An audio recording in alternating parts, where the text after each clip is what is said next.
ඔයා තාමත් iOS 26.4 update එක දැම්මේ නැද්ද? එහෙනම් මේක කරන්න කලින් අනිවාර්යයෙන්ම මේ වීඩියෝ එක බලන්න. මොකද ඔයාලා නොදන්නා ලොකු වෙනසක් මේකේ තියෙනවා. Apple සමාගම මේ පාර iOS 26.4 අප්ඩේට් එක රිලීස් කරේ විශේෂයෙන්ම ඔයාගේ ෆෝන් එකේ ආරක්ෂාව සහ කලින් තිබුණු කරදරකාරී බග්ස් හදන්න. දැන් ඔයාලගේ ෆෝන් එකෙන් ඇප් ක්‍රෑෂ් වෙන එක සහ හිර වෙන එක ගොඩක් දුරට මේකෙන් අඩු වෙනවා. හැමෝම ආන බැටරි ප්‍රශ්නෙට උත්තරේ තමයි මේ අප්ඩේට් එකෙන් බැටරියට කිසිම හානියක් වෙන්නේ නැහැ.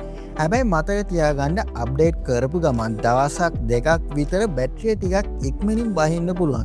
ඒක සාමාන්‍ය දෙයක්, බය වෙන්න එපා. හැබැයි අප්ඩේට් කරන්න කලින් අනිවාර්යයෙන්ම ඔයාගේ data ටික බෑකප් කරගන්න. ඒ වගේම බැටරිය 150කට වඩා වැඩියෙන් තියෙද්දි විතරක් අප්ඩේට් වෙන්න දාන්න. ඉතින් ඔයා මේ අප්ඩේට් එක දැම්මද නැද්ද? පාලින් කමෙන්ට් එකක් දාන්න. මේ වගේ iPhone tips දැනගන්න අපේ channel එක follow කරන්න අමතක කරන්න එපා. මේ සම්බන්ධව මම full වීඩියෝ එකක් කරලා තියෙනවා YouTube channel එකේ. ඒ වීඩියෝ එකේ link එක මම පහලින් දාලා තියන්න. ඔයාලට පුළුවන් ඒ link එකෙන් ගිහලා ඒ වීඩියෝ එක බලන්න.